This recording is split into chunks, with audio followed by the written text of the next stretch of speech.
जी, बिस्मिल्लाहिर्रहमानिर्रहीम। मौजू फिर ईरान जंग है, और उस पे जो पाकिस्तान की तरफ से और ख़ुद अमेरिका की तरफ से जो कोशिशें हो रही हैं कि जंग को बंद किया जाए, और ईरान की तरफ से जवाब दिया जा रहा है, उससे बात करेंगे। जैसे कि पहले अर्ज़ किया कि अमेरिका ने 24 मार्च को 15 नुकात का अपना जो फार्मूला था सीज़ फायर के लिए, जंग बंदी के लिए, वो ईरान को भिजवाया था पाकिस्तान के ज़रिए। ईरान ने उसका फ़ौरी जवाब नहीं दिया, और ये जानबूझ के होता है कि फ़ौरन जवाब दे तो दूसरा समझता है कि ये डर गया है, तो वो बस फटाफट हमारी बात मान लेगा, या अगर फ़ौरन रिजेक्ट कर दें हमें नहीं चाहिए, हम नहीं मानते, तो भी वो कोई अच्छी डिप्लोमेसी नहीं होती। ईरान ने पब्लिकली यही कहा, जो 15 पॉइंट उनको मिला है, उन्होंने पब्लिकली यही कहा कि ये एक्सेप्टेबल नहीं है, ये अनरीज़नेबल है, इसकी कोई तुक नहीं बनती, हम इसको नहीं मानते, ये धौंस वाली बात है, हम इसको रिजेक्ट करते हैं। लेकिन 12 दिन इंतज़ार के बाद, और पाकिस्तान की जो मीडिएशन थी, सालसी थी, आने जाना, उन्होंने अपनी तजावीज़ दी। बीच में 4 फॉरेन मिनिस्टर जो थे, सऊदी अरेबिया का, इजिप्ट के, और तुर्की के, और ख़ुद पाकिस्तान के फॉरेन मिनिस्टर, उन्होंने बैठ के आपस में बात की। उसके बाद पाकिस्तान के फॉरेन मिनिस्टर चीन गए, चीन से फिर आके फिर उन्होंने कुछ अपनी तजावीज़ दी। वो क्या थी हमें अभी तक सामने तो नहीं आई हैं, लेकिन उसके बाद फिर ईरान के साथ बात की गई, और ईरान ने 12 दिन के बाद फिर जवाब भेजा 10 पॉइंट्स का। अब उसमें जो बेसिक पॉइंट्स है, ये है कि ईरान चाहता है कि जो मीडिएशन हो रही है, वो चाहते हैं कि जंग बंदी फ़ौरन हो, और बेशक 45 दिन के लिए आर्जी हो।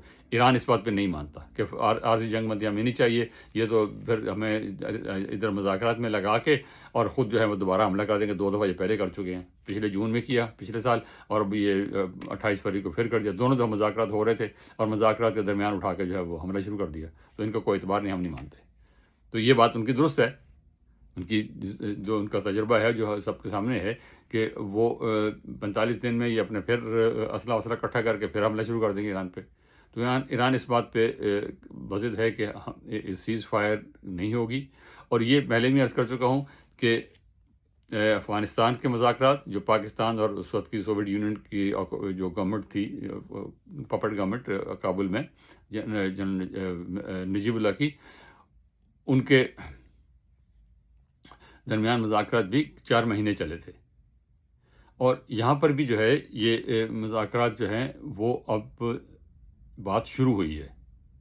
और इनका जो पॉइंट है सीज़ फायर वाला, वो ये अभी एक्सेप्ट नहीं किया जाएगा, क्योंकि दोनों जंगों में, वियतनाम वाली जंग में भी, और जो अफ़गानिस्तान में जो उस वक़्त हो रही थी सोवियत यूनियन के ख़िलाफ़, सोवियत ऑक्यूपेशन के ख़िलाफ़, दोनों में जंग जारी रही थी, जंग बंदी नहीं हुई थी, लेकिन मुज़ाकरात जारी थे।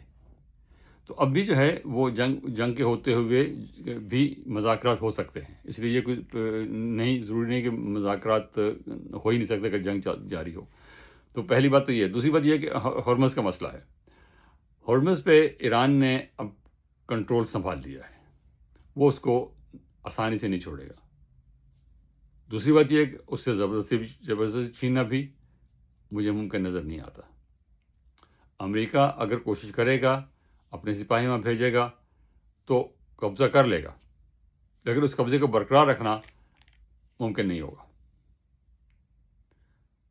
क्योंकि ईरान में जो रेजिस्टेंस है, वो आइलैंड पे बैठे होंगे, और ये उनका इलाका है, खर्ज आइलैंड है, 3 इलाके आइलैंड वहाँ पर और हैं, वो वहाँ पे पहुँच जाएंगे, ईरान का तेल तो बंद कर देंगे, और ईरान के तेल पे कब्ज़ा कर लेंगे। दोनों सूरतों में ये ईरान के इलाके में होंगे, और ईरान के लिए इन पे हमला करना, इनको तंग करना, इनको मारना आसान होगा। उस कब्ज़े को बरकरार रखना मुमकिन नज़र नहीं आता। और कब तक कर लेंगे कब्ज़ा करके फिर ईरान से आप कहेंगे अब हमें जो हॉर्मज़ का है, पहले जैसे पहले था वैसे इसको बहाल कर दो, वो ईरान उस पे नहीं मानेगा, ये बिल्कुल वाज़ेह है। ईरान ने अभी जो प्रपोज़ल दिया उसे ये कि जो शिप्स वहाँ से गुज़रते हैं, जो उनसे हम 20 लाख डॉलर हर शिप से लेंगे, और वो जो रकम है वो ईरान और ओमान जो आमने-सामने हैं, जहाँ गल्फ़ का जो सबसे तंग पॉइंट है हॉर्मज़ का, वहाँ पर जो है हम आपस में इसको तक़सीम करेंगे, और ये जो रकम जो है ईरान में जो रिकंस्ट्रक्शन हमें करनी है, जो तबाही इस जंग में मचाई है, उस पे इस्तेमाल होगी। اور اس طرح ایران نے اس مطالبے سے بھی پیچھے ہٹ گیا ہے جو پہلے کہہ رہے تھے کہ ہمیں پہلے جتنا ہمارا نقصان ہوا ہے اس کا ہمیں تاوان آپ دیں. تو تاوان والی بات انہوں نے اب 10 پوائنٹ میں نہیں کی ہے، اور یہ میں پہلے بھی کر چکا ہوں. یہ 10 پوائنٹ اور 15 پوائنٹ پبلکلی انہوں نے ظاہر نہیں کیے دونوں نے، لیکن یہ خبریں لیک ہوئی ہوئی ہیں، اخبار میں آئی ہوئی ہیں، اور مور اور لیس اسی قسم کی بات ہوگی. تو ایران نے اپنے تاوان والی بات سے پیچھے ہٹ گیا ہے اور اپنے سیز فائر مستقل مانتا ہے، ہرمز پہ اپنا کنٹرول مانتا ہے. ہرمز پہ پہلے وہ کہتے کہ ہماری ساورینٹی کا جو ہے وہ ایکسیپٹ کی جائے. اب انہوں نے ساورینٹی کی بات نہیں کی، ہمارے اقتدارات نہیں کہا. انہوں نے کہا کہ ہم دونوں جو ہیں، عمان اس طرف اور ایران اس طرف، ہم دونوں جو ہیں اس پر اپنا کنٹرول رکھیں گے اور اس پہ جو ہے اپنی فیس چارج کریں گے. تو یہ اس سے ایک سٹیپ پیچھے ہٹے ہیں اس سے. تو یہ پیس کو، امن کو آگے بڑھانے کی، جنگ کو ختم کرنے کی بات ہے. امریکہ کی جو پوزیشن ہے وہ یہ ہے کہ جو الٹیمیٹم ہم نے دیا ہوا ہے منگل کی شام تک کا، اس سے پہلے کریں. ایران اس سے پہلے نہیں کرے گا، کیونکہ اگر وہ پہلے کرتا ہے تو اس کا مطلب ہے کہ ایران ڈر گیا اور ایران کی پوزیشن کمزور ہو جائے گی. وہ نہیں کریں گے یہ. اور امریکہ اس کے جو الٹیمیٹم دیا ہوا ہے منگل کی شام والا، اس تک اس وقت کتنا ریئیکشن کرے گا. انہوں نے کہا ہم 4 گھنٹے میں پورا ایران تباہ کر دیں گے. وہ اب دیکھتے ہیں ہوتا ہی نہیں ہوتا، لیکن میرا خیال ہے کہ شاید امریکہ اتنا نہیں کرے جتنا انہوں نے کہا ہے. ریئیکشن تو ضرور ہوگا. امریکہ نے جو کہا ہے وہ اس پہ حملہ تو ضرور ہوگا ان کی جگہوں پر، لیکن ایران کی طرف سے پھر ریٹیلیشن ہوگی. وہ جو پانی کے پلانٹس ہیں اور جو بجلی کے جو پلانٹس ہیں اور جو آئل ریفائنریز ہیں ان پہ حملہ، سویلین پہ. اور اس جنگ کا سب سے خوفناک جو پہلو ہے وہ یہی ہے کہ جنگ کے تمام قوانین، تمام اصول، انسانیت کا تمام اصول، ان کو پامال کر دیا گیا ہے. کہ سویلین کو، اور یہ شروع تو غزہ سے ہوا تھا. غزہ میں جو تباہی ہوئی اس کے بعد یہ اب یہاں اس جب یہ ہو رہا ہے کہ سویلین کو ٹارگیٹ، یونیورسٹی کو ٹارگیٹ کیا جا رہا ہے، اسکولوں کو ٹارگیٹ کیا جا رہا ہے، اسکول کے بچوں کو ٹارگیٹ کیا جا رہا ہے. دس از مطلب ٹوٹلی ان ایکسیپٹیبل. لگتا ہی نہیں کہ یہ کوئی سویلائزڈ دنیا میں ہم رہ رہے ہیں. اس قدر وحشیانہ طور پہ جو کام ہو رہے ہیں. تاہم اوپر بات دوسری طرف نکل جائے گی. اور دوسرا جو میزائل والا ہے اس پہ بھی ایران جو ہے وہ اس کو قبول کرنے کو تیار نہیں ہے. تو اور میرا نہیں خیال کہ ایران اس بات کو قبول کرے گا. یورینیم والی بات جو ہے نیوکلیر والی، وہ اس پہ ایران پہلے بالکل ایگری کر جائے گا. جو 60% اور ان کے پاس پڑا ہوا ہے وہ بھی اس کو دینے کو تیار ہیں، وہ پہلے تیار تھے. اور جو آئندہ کے لیے بھی وہ 3.67% پر انریچمنٹ اپنے پاس رکھنا چاہیں گے. 0 انریچمنٹ پہ وہ ایگری نہیں کریں گے.